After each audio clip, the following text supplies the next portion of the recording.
How can you judge a woman correctly when you first meet her? How so? What context? I find myself just evaluating a woman if I like her sexually. Good. That's the first place. You should start with that. But I don't think that means she is a trustworthy, reliant person. Okay. Well, here's the thing, Mike. Is that what are you looking for? A trustworthy, reliant person? You're probably not going to find, you're probably not, your powers of discernment are probably not as refined as to figure out within the first, time that you're meeting a girl, whether or not she's trustworthy or reliant. Because trust and reliance and fidelity and loyalty takes time. You've got to figure, it's like here's the thing is, determining whether or not a girl is hot and you want to fuck her, that's immediate. That's approximate, right? That's approximate goal. She looks good. I want to fuck that. I didn't think when I met Mrs. Tomasi, I didn't say, I wonder if she's a trustworthy individual.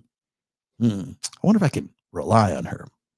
No, I said, I like that ass. I want to tap that. That's what I did, because that's what, when you're first meeting a girl, that's all there is. Does she pass the boner test or does she not pass the boner test?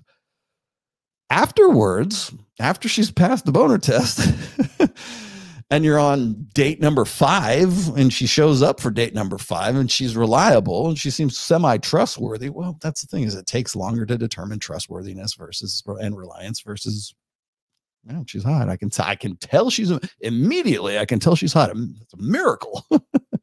Evolution magic never ceases, right? It takes longer. And there's nothing wrong with it. You don't have to determine that in the beginning. Have fun with it. Jesus Christ, man. The thing that gets me, and this is not a flame on you, Mike. Thanks for that $20 super chat. You don't have to determine that in the first 5 minutes. You don't know, is she going to be the future Mike or future guy? I don't know. The future Mrs. Tomasi? I didn't care. Are you kidding? I was seeing like 6 other girls at the same time. And I know she was seeing other guys too. We were dating non-exclusively, like adults fucking do. Right? So it's not like she was going, oh, I can't wait till he dumps all these other bitches. We date like adults. That's another thing that gets me, is like when I talk about like spinning plates, I'm not talking about like fucking anything on 2 legs. I'm talking about like dating non-exclusively. And you should. Women do it all the time. That's a woman's prerogative, right?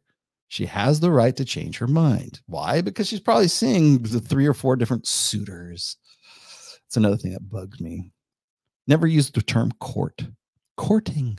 You're not court. I'm reluctant to even use the word date now, because somebody sent me an article on like the history of the word dating, like the term dating, which we still use in the 21st century for some weird reason.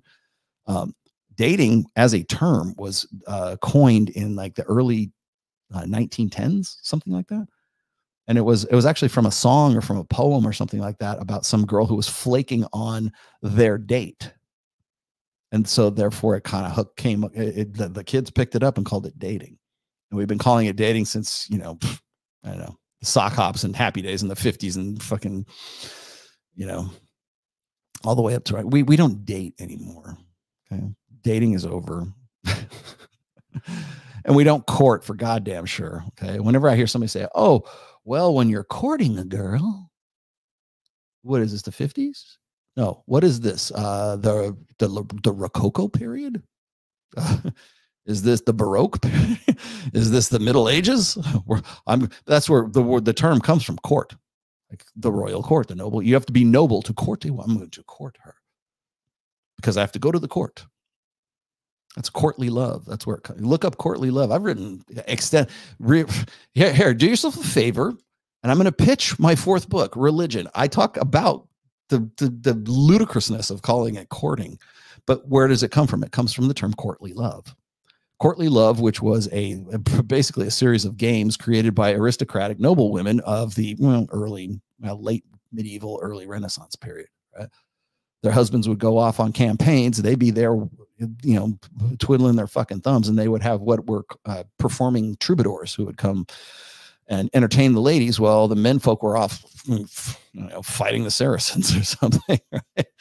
And that's where you get what we call the romantic ideal. Romantic love came out of that period, out of that era. Courting. Nobody courts. Nobody has courted since, I don't know, 1480. Stop calling it courting. Jesus Christ.